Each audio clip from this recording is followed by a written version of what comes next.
In a universe full of ideas, we draw lightness from the dark to a place where opposites attract. Right meets left, positive touches negative, sparking an explosion of truth.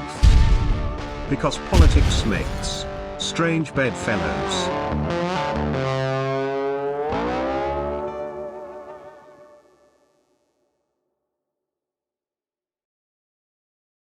Let's be honest, it's World War III. When you've got a war going on in Eastern Europe, and then all hell breaks loose in the Holy Land, and you've got a declaration of war on another country, by definition, the more declarations there are, the more countries become involved in conflict. It's technically World War III. And that's what it is. This World War will be different because it's coming here, folks. If it turns into a world war, it'll be. I heard you say that today. It will. Gave me the chills. Yep. I heard you say that tonight. I'm not joking.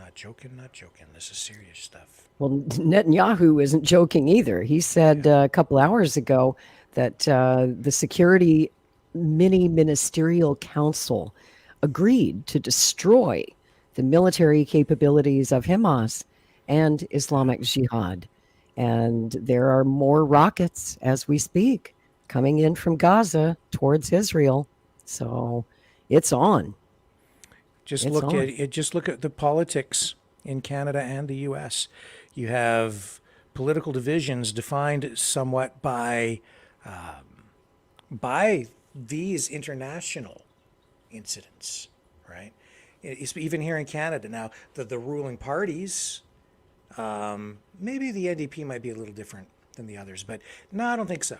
They're all going to be supporting Israel, right? But then you've got sort of like these smaller parties like the PPC, and not even just the PPC here in Canada, but you've got this whole, I would say, populist political movement here that's going to support the other side, I think, possibly. And so that's growing, and they're actually pro-Russian. The populists here in Canada. Now you look into the States, very much sort of the same thing. I think you have the MAGA group, even the RFK Jr. populists, and they're going to be supporting Russia. They are supportive of Russia. They're anti-war in Ukraine, right? Whereas you've got the Biden loyalists, the fascicrats, as one of our fascicrats. That's a good one. Yeah, I like that. So they very accurate. They're on the Israel side. I can see clear lines of loyalty, political battle lines drawn on this world war. And things just got more complicated. Speaking of Robert F. Kennedy Jr., he's under attack, of course, because, as you know, he's declared his unconditional support for Israel. Yeah. And that pissed off a lot of people on the anti-war left, on the anti-imperialist left, and even in the center right. The Libertarian Party supports Palestine. So today, Kennedy put out a statement on Twitter. And I'm just going to read it to you because it set off quite a firestorm of controversy. Once again, okay, we're stirring this whole thing up again. It's been 2 months since his controversial statements. It was just starting to die down, and a lot of these people who were mad at him about his statements on Israel, they started to come around and they put it in proper perspective and said, well, I don't like his position on Israel, but his other positions are so good, I'm probably still going to support him even if I don't agree with him on that one issue. And then the whole thing reared its ugly head again because he put out this statement. He says, this ignominious, unprovoked, and barbaric attack on Israel must be met with world condemnation and unequivocal support for the Jewish state's right to self-defense. We must provide Israel with whatever it needs to defend itself now. As president, I'll make sure that our policy is unambiguous so that the enemies of Israel will think long and hard before attempting aggression of any kind. I applaud the strong statements of support from the Biden White House, for Israel in her hour of need. However, the scale of these attacks means it is likely that Israel will need to wage a sustained military campaign to protect its citizens. Statements of support are fine, but we must follow through with unwavering, resolute, and practical action. America must stand by our ally throughout this operation and beyond as it exercises its sovereign right to self-defense. Now, that is a very hawkish statement there from Mr. Kennedy. And unfortunately, some friends of mine are tearing him up on Twitter. Kim Iverson, who's been a pretty big supporter of Kennedy all along, she wrote, and there goes my Kennedy vote out the window. Well, then I guess you can vote for Biden. The words of a warmonger. She called him a warmonger, dude. And Scott Ritter, right? Our friend Scott Ritter, his response. Did you see that? I think he put something in my chat tonight. Actually. Scotty did? I believe so, yeah. And it was, I think it was from the chat. Maybe it was from Twitter or something, but it came through my email. I get some of those comments from the chat. Interesting. But anyway. Well, I don't know if you saw his response to Kennedy. You go ahead and tell us, yeah. I'll read you what he tweeted in response to Kennedy. He said, I like RFK Jr. I think he's the best choice for POTUS. He's positioned himself as the peace candidate. And this is the tweet I fear may have sunk his chances. Israel's policies regarding Palestine are indefensible. Bobby should be promoting an equitable peace settlement, not war. And then my friend George Galloway chimed in, responding to Scott Ritter, saying, it's embarrassing, truly. A lot of people on the anti-war left and the anti-war right did not like that tweet at all. They do not like Bobby's position on this one at all. And even I have to say, and, you know, Bobby's a friend of mine and someone I love dearly and agree with on most things, but I have to say that sounded like a very hawkish statement. I wouldn't go so far as to say warmongering. I think Kim Iverson might be going a bit too far by calling him a warmonger. Bobby's been anti-war his entire life. But, he makes it very clear that if he were the president at this moment, he would be taking an even more hardline stand than President Biden. Let me be blunt. If you take a position like Iverson has taken, or even Scott Ritter, that's just a pro-Palestinian position, which says to me when I'm looking at that they would like to see Palestine get what it wants. Right. That's basically it. So that's why they're taking that position. They're pro-Palestinian. On the other side, if you want Israel to remain a sovereign nation state, a homeland, if you want to preserve it, you're going to have to defend it because the other side wants to wipe it off the face of the planet. So what are you going to do?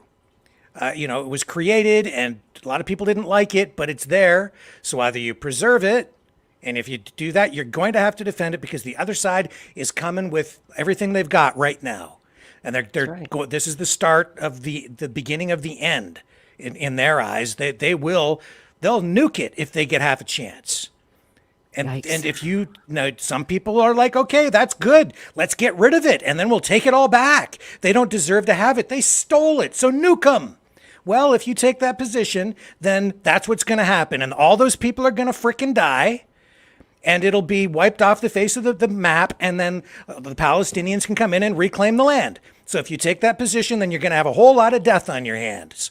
Now, the other way around, you're going to defend it and try to preserve it, and you're going to push back against those guys. And now it's escalated to a point where you're going to have a whole lot of death on the other side, too. Now, I don't know where it ends up. I don't live there. I don't really have any skin in the game other than I'd like to not get nuked here. But you know what? That's what it comes down to. So a lot of these guys, including Scott Ritter, who I really like, frankly, that's just a pro-Palestinian position. And that's the reality of it. So don't be coming to me talking about frickin' peace when you're really taking one side, making it sound like you're calling for peace, because that's not what we're getting here. That's not what these people are really talking about. Journalist after journalist after journalist, they are really pro-Palestinian. And while they call for peace and they portray the Palestinians as victims, which they are, but on the other side, you've got a reality. People are living there. It is an established sovereign nation state. It's a homeland. It's been there for quite a long time. It's a reality. It's there. So what do you want to do? Do you want to like not send the aid and let the other side overrun it and slaughter the Jews? Well, that's what we're talking about here. If you don't send the aid, they're going to die. Or they're going to launch their nukes because you're not giving them the aid, in which case that plunges us into a nuclear war. So cut the half-baked, all your double speak plainly, because now is the time to do that as well. I'm really tired of all this cloaked crapola that we're getting from these pseudo-journalists who really are not journalists truly, because they're more activists than journalists, and they're taking a side while pretending to be unbiased. And it's not freaking true. What we need right now is some real neutrality and some real goddamn journalism instead of activism and political posturing, veiled and cloaked, masked. This is just going to get us all killed. So get back to some goddamn real journalistic principles and tell the goddamn truth. Or we're all going to die. I'm sick of it. That's exactly what we talked about on Strange Bedfellows 2 weeks ago when we did a show all about the death of journalism and how objectivity has been lost in the internet age. And now everybody's a pundit, not a journalist, but they call themselves that. Lori, you know why I couldn't sleep last night? Because I laid in bed all night long thinking about all of this. You know, it's like, what do I really want? How do I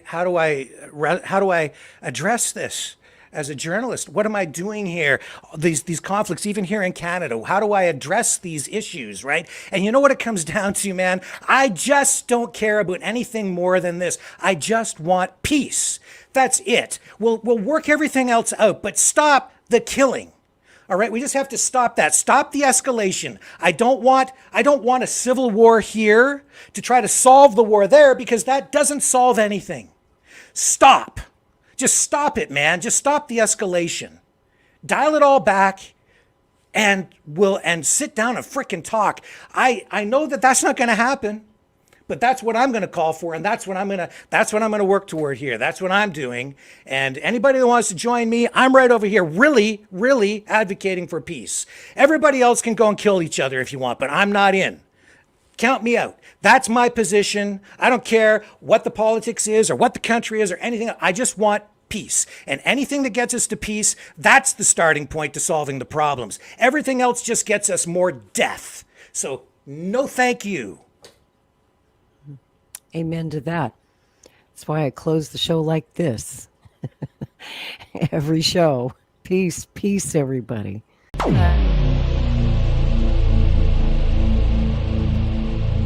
This has been a Maverick Multimedia production.